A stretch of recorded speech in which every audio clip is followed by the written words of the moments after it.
Good morning. Thank you for joining us here today. I'm Bruce Gordon with the Minnesota Department of Public Safety. We also want to thank the people that are watching online across the state of Minnesota with a very important message today. First of all, about the Click It or Ticket campaign, which continues through this Sunday. There are 300 law enforcement agencies across the state of Minnesota who are participating. We know that seatbelts save lives. In fact, I have a real-life example here for you today. Trooper Mike Krukowski was seriously injured in a May 15th crash in Lakeville. Another vehicle struck his squad. You see the squad behind us and how severely it was damaged. And Sergeant Krukowski obviously recovering from his injury suffered in that crash, and you're going to hear from him in just a couple of moments. You'll also hear from his wife, Chrissy, as they go through the rehabilitation experience, and she'll be able to talk about that day as well. But first, we're going to start with Colonel Matt Langer. He is the chief of the Minnesota State Patrol. Colonel? Well, thanks, Bruce, and I certainly appreciate everybody's interest in this story as we learn from Sergeant Krukowski and his wife about what occurred. I'd like to start first by saying, on behalf of the Department of Public Safety and the State Patrol, we express our condolences to the other driver involved in this crash, Mr. Wesley Briggs. He passed away as a result of this crash, and we'd be remiss if we didn't acknowledge that this tragedy extends beyond the State Patrol family and to his family as well. Preventing fatal and serious injury crashes is the #1 goal of the State Patrol. It's what state troopers do every day when they come to work. They try their very best to prevent crashes like the one you can see behind me from occurring. Sadly, we aren't able to prevent every single one of them, but this case is a shining example of why seatbelt use is just critical when you're out on the road, and you'll hear that from Sergeant Krukowski. You can see the vehicle for yourself and how much catastrophic damage there was that reduced the area that he sat in the car in his Tahoe after it was hit, but the seatbelt saved his life. There's no doubt about it. There's no other way to say it. And so you can take it from one of our own why that seatbelt is so critically important. But you'll also hear from him about what the recovery is like, and hear from his wife about what recovery is like for her as well, as they do their best to get healed up. And on behalf of the State Patrol, I want to express my condolences to Sergeant Krukowski, his wife, and his family for what will become an interesting summer, but all things considered, very, very lucky. And we support them, and we can't wait to get him back on the road where he can do what he does best, which is come to work and address school bus safety issues. So without further ado, I'll introduce Sergeant Krukowski. Thank you, Colonel. Just want to say, I'm very fortunate to be here today, and it could have been a very different matter had I not been wearing my seatbelt, and just fortunate to be alive still and not, not in a position where my wife is planning my funeral or anything like that. So, I look at my car behind us, it's pretty horrific. I think you would all agree with that, and just amazing that I survived that. And, like I said, choosing to wear that seatbelt is one of the big reasons why I'm here still, and why I didn't suffer any additional injuries than I should have possibly. What you see, I've got some broken legs or broken feet, and I got a broken arm out of the crash, but that was it.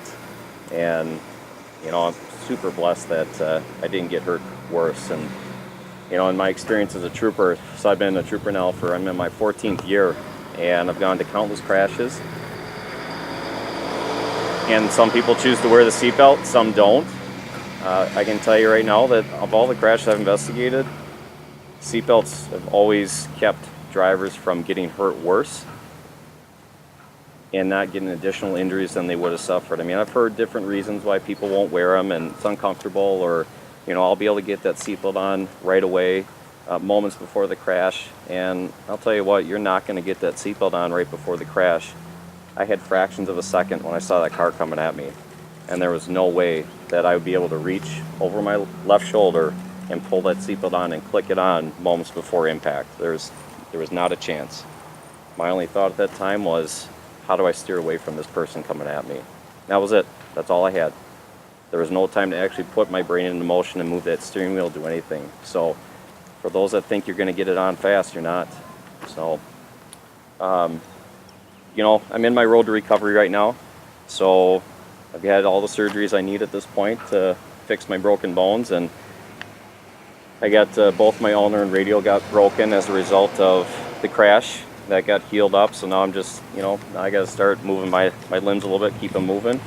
The foot got some crush damage as a result of being underneath in the driving compartment area, but that was a little bit more complicated just because we have so many bones in our feet. But I should make a full recovery and be back to work soon enough. But it's just one step at a time right now with that. So one day at a time. But things when I'm patrolling around. So before this crash, the interactions I have with drivers, it's not just, hey, make sure you're wearing your seatbelt. I try to pull in, here's why you need to wear your seatbelt. Do you want, I don't want to have to go to your doorstep, your family's doorstep, and tell them that you're not here anymore because you chose not to wear your seatbelt. Or now you've got more injuries and now life is going to be harder for you down the road. And so I try to pull in some reasoning with people as to make them think ahead, like what are the ramifications that are going to occur should I choose not to wear my seatbelt?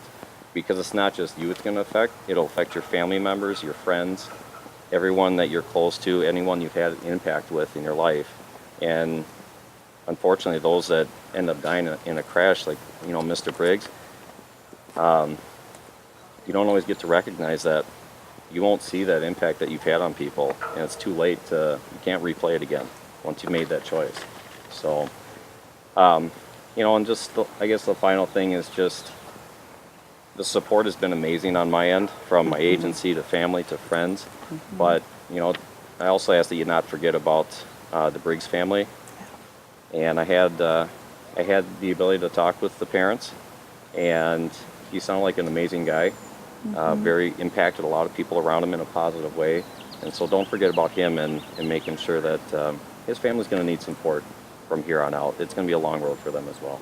So thank you. I've had people ask me over the last 2 weeks too what it was like to get the phone call. And the funny part is it was almost 4 o'clock. I had my 3 children were outside playing. I was trying to finish up getting dinner ready because Mike was going to get home and grill some hamburgers for us. And so the first call that came in, I looked at him like, I don't know that number, I'm not answering it.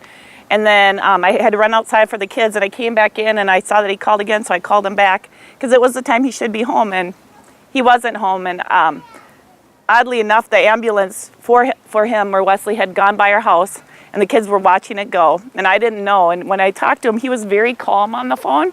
And so as a wife, I was like, he said, honey, I'm okay, but I've been in a head-on collision.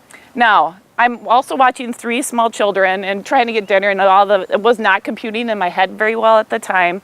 And I was like, okay, I can hear in his voice that he's okay. I know that he's okay. So he's like, I will call you back when I know what hospital I'm going to. You just need to be ready to be able to go. And I just hung up the phone with him. I told him I loved him. And I just started making some phone calls for people to watch our children. And so I actually in that time felt very calm because he was very calm when I spoke to him. I know that that's not always the case when a crash happens. But I was fortunate enough that he was able to call. And so when the lieutenant came to my house and the squad car pulled up, I was like, oh, it kind of sunk in. And my stomach, I could feel that pit happen in my stomach. I was like, oh, okay. And so I had already, the person that was coming to watch my children was already there, and I was kind of just gathering things, what Mike might need in the hospital. And Lieutenant Rue just kind of came up and he was like, Christy, have you spoke to Mike? And I said, yes. And I said, I'm feeling okay. And he kind of just put his arm on my shoulder and he's like, it's going to be okay. I saw him. I'm just going to be here and take you down to the hospital when it's time. And so as a mom of 3 kids, you're just busy. And I was just kind of stayed busy till it was time to go. And when we went, after we left our house, we drove right past it. And it was at that point when I saw, and it's across the thing, so I came up the freeway, and so I saw it just from a distance, and I could see his squad just barely because it was turned the other way, and I could see the other car, and my heart just dropped, and I could feel myself starting to shake a little bit of what was going to happen, and because in my mind I had no idea how bad it really was when he called. And so I'm thankful for the State Patrol that they came and got me, and that they took care of me also, because they were there the whole time in the hospital with me. I felt very supported and loved, and I just knew that we were being taken care of as a family and stuff. I was thankful that Mike was wearing his seatbelt. think that he won't. He's so good about that and good about getting our family, and always wear seatbelt and we're tight in there, and I have to strap 3 kids in the big car seat, convertible car seats every time we get in the car, and making sure that they're tight and ready to go, because we just never know what's going to happen. And we can't control other people's actions. We can only control our own and stuff. And so it was very important for me that just to have the State Patrol behind us, and for me to feel just cared for in this time frame. And I'm sure that other people, as they go through this, Mike's been on many crashes. We had one not even that long ago, just a couple weeks before his own crash, that he had worked a little bit longer for. And I just, every time he calls me and he's telling me he's in a really bad crash, that my heart sinks for those families, because you know that it affects not just the one, but it's a whole family. And now we've had that happen, and we've had that effect on us and our whole family, and not just our nuclear family, but also our extended family and friends, and just how everybody just felt for Mike and felt for that pain as a lot of them would drive by and saw the crash. So I'm so thankful for just the support and love that we've had from the community and from our family and friends and the State Patrol. It's been a very good thing, and I'm so thankful for my husband that he made it through this crash. And seeing it even today as I drove up, my heart sank again to see the truck and to see how damaged it really is, and to know the seatbelt saved him and kept him tight in there so that he could not get hurt any more worse than he already was. So thank you. Thanks, Chrissy. Before we open up for questions, we just want to check on the sergeant's mic. Make sure that's okay. So if we could just pause for a moment. Yep. It sounded good. The mic sounded okay? Okay. Mike, can you give us a 1, 2, 1, 2, 1, 2, 1, 2. Check. You guys are okay? Okay. Very good. Let's open it up for questions for any one of the 3. Do you know at all what prompted the other driver to veer off the road? No, it's a great question. It's still all under investigation. So at some point in time, we'll have the reconstruction done. We'll have the blood results back, the toxicology results, and we'll hopefully have a better idea, but we don't have that answer today. Mike, what do you remember? Can you just walk us up to what happened right before the impact? Where were you? What do you remember about what happened? What I can say is just that, usually there's a freeway fence that divides frontage roads from an interstate, and all I can remember is just the car flying towards me, breaking through the fence, and I only had fractions of a second to process that and to kind of figure out what my next step was. And that was it. Then the crash happened. So were you out just doing general patrol and you just happened to be in that area, or what put you there at that time? I was heading home. That was it. I just come from our State Patrol graduation, so I had 2 former explorers of mine that are now troopers, and so I was just heading home after graduation, and just happened to be at that point in time. How far were you from home? Probably about 2.5 miles, maybe. So you had just been to a very joyous occasion. Yes. And then this. Yep. When you were initially hit, after that, did you know automatically, okay, something's wrong, I'm injured? Yeah, I heard the crash in a sense. I knew it was coming. Obviously, I'm seeing a car flying at me. I kind of heard it in a sense, and just took, a brief second to reestablish, get my bearings. And there was no doubt. I knew I was in a crash and what my next steps were. Like, my next steps right after that were, and these weren't in the right necessarily the order, but call my wife, get on the radio so my dispatch knew I was okay, so that people responding knew I was still alive. And, if I needed to, the other thing going through my mind was that car starts on fire, I'm getting out of here. Because that can be a reality sometimes. So, but fortunately that didn't happen. I didn't have to take that step. But those were kind of the things going through my mind. So, very with it. Was in pain, obviously, to be expected with broken limbs, but not so much that I couldn't process and think through the crash. Chrissy, do you have any trepidation sending him back to work after this crash? I mean, you have 3 gorgeous babies over there to take care of. Yes and no. I, by nature, am not a worrisome person, which I think is a blessing, being married to a trooper.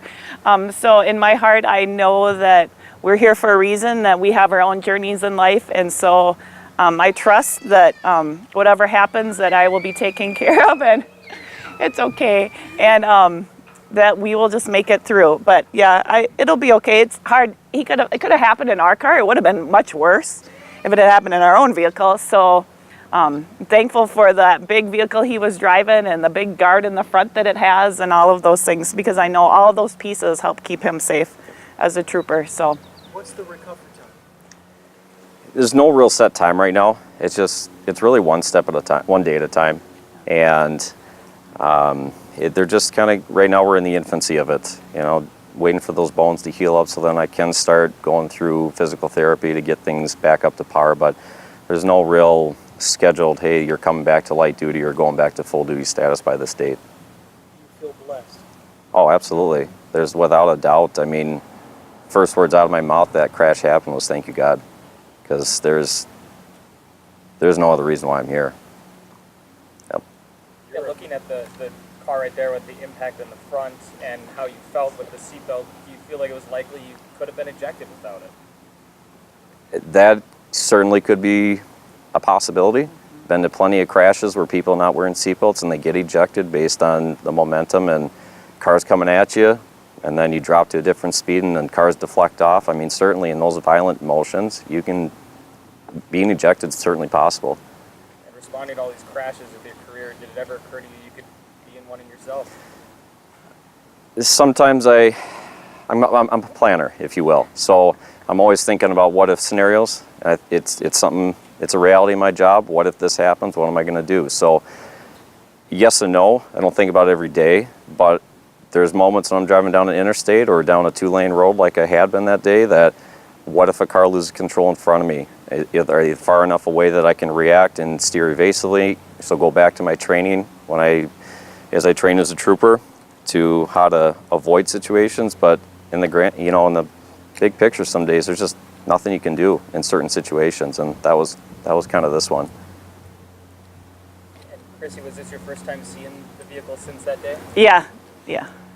It's pretty horrific, and we've been talking to our kids about it and understanding that Daddy was in a crash and letting them even see it to experience it, because they had seen him every day coming home and watching for him up our driveway and stuff. And so it's important for them to understand why we put seatbelts on. They don't always like to get in their car seats and get buckled up, so it's important, and this is a good reason why we can remember why it's important that we wear our seatbelts, and what our kids can learn and what I can learn from seeing that. My last question is, when you walk out that door, either one of you just never know, does it help with appreciating that person in your life that much more? Absolutely. Yeah. For anyone that's gone through a significant incident, such as my crash, or if you've lost a loved one who suddenly passed away for whatever reason, absolutely you always appreciate life more, and you that bond, so between my wife and I, there's certainly, you appreciate each other much more and respect each other a lot more, and not that we didn't before, but I'm just saying that there's always a new appreciation for life when something like that happens. Do we know how fast that other vehicle was going? No, that'll be part of the investigation as well. I think it's great to hear from them. The State Patrol is full of good people, really good people. We hire the best, and Mike Krukowski is one of those people. I've known him his whole career. He does great things for our organization, great things for his community, and he's got a great family. So my hat's off to them for how they've handled this and their willingness to share their story. And as he was talking, I was thinking, not everybody probably understands it like we do, but state troopers believe in wearing a seatbelt. They just believe in that to their core. And when you look at that car, that Tahoe, and you look at Mike Krukowski and his family, that's why we believe in it. The average driver probably doesn't have the same level of situational awareness that you guys do on the road. Troopers see it every day. They see every day the consequences of people making bad choices. And for me, there's nothing more frustrating than people that don't wear their seatbelt, because it's just so easy. And it can have such life-altering consequences if you don't choose to wear it. And so this is a great example of why that seatbelt is so critically important. All good? Thanks, everybody.